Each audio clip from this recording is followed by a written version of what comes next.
All right, welcome back. Let's unpack something truly unique today. We're doing a deep dive into an incredibly unusual legal document. It's a formal proposal, actually, for a settlement in a federal lawsuit, Holton v. City of Henderson Police Department. And it's addressed directly to the mayor, Terry Bell. But what really makes it stand out, I think, is how it mixes, traditional legal strategy with these profound spiritual and moral appeals. Yeah, it's quite something. The plaintiff, Ambassador Josiah Holton, well, he isn't just looking for a standard legal win here. Not at all.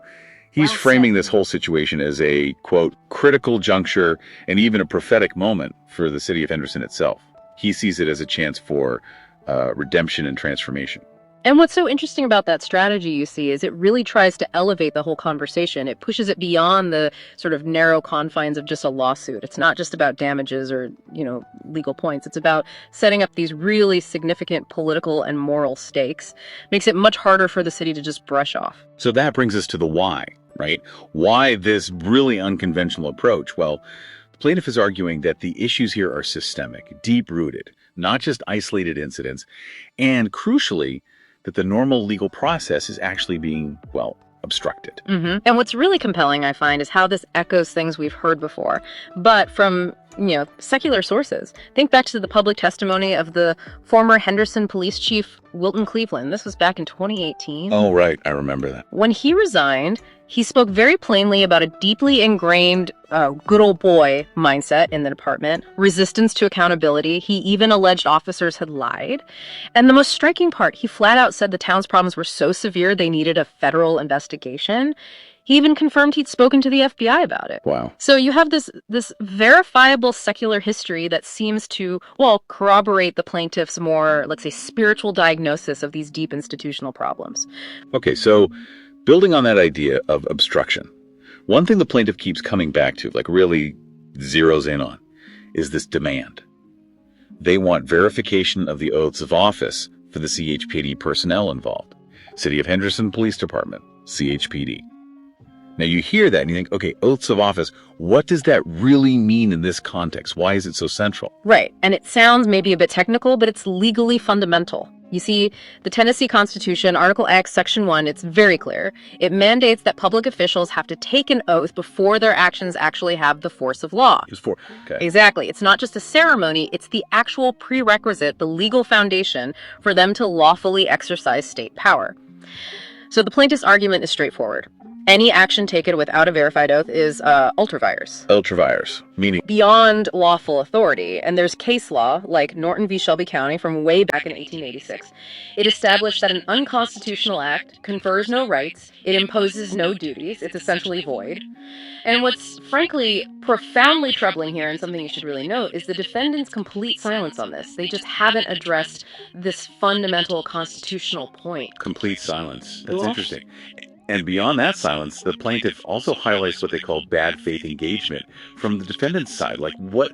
Well, for instance, the defense counsel keeps using the label sovereign citizen to describe the plaintiff. Ah, that label. Yeah, and that term, as you know, it carries a lot of baggage. It's often used to paint someone as rejecting all government authority, which could really prejudice the case, right? Yeah. Kind of dismisses their arguments without actually addressing the substance. Exactly. It's a prejudicial shortcut. And then there's this categorical denial about receiving 48 volumes of the Zohar.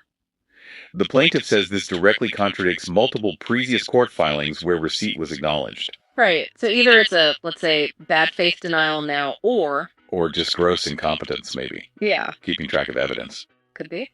Either way, it doesn't look good. So, given all this, the plaintiff puts forward this unconventional, but in their view, principled way forward, a direct settlement meeting, but not just with lawyers, with Mayor Terry Bell himself. Okay. And this meeting has a dual purpose, as they frame it. Yes, legal resolution, but also spiritual rectification. They actually use the term tikkun olam. Tikkun olam. That's a Hebrew phrase, right? It is. It's a concept from Jewish mysticism, Kabbalah, meaning repair of the world. The idea is to address what the plaintiff sees as spiritual wickedness and structural violence in the city. Repair of the world. Wow. So the whole resolution seems to pivot on one specific thing.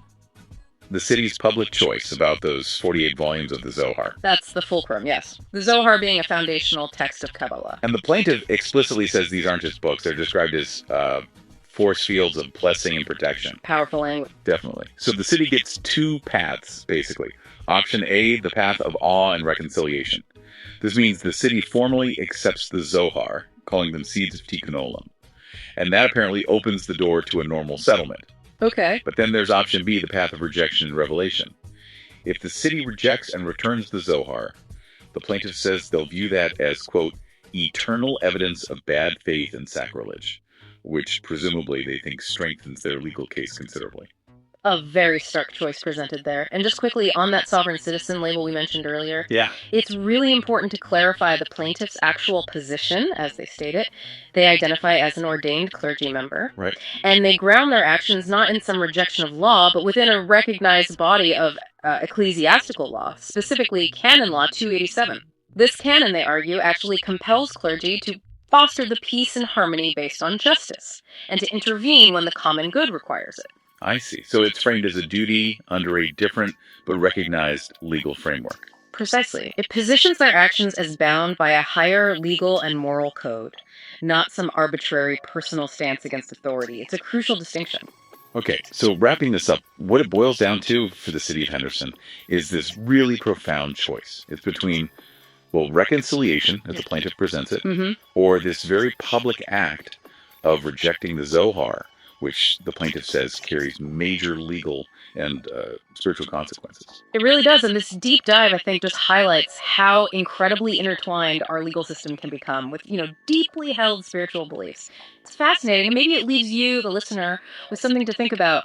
What really happens when a lawsuit forces a city, or any institution really, to confront not just allegations of specific misconduct, but its fundamental character, its integrity, maybe even, as this case suggests, on a spiritual level.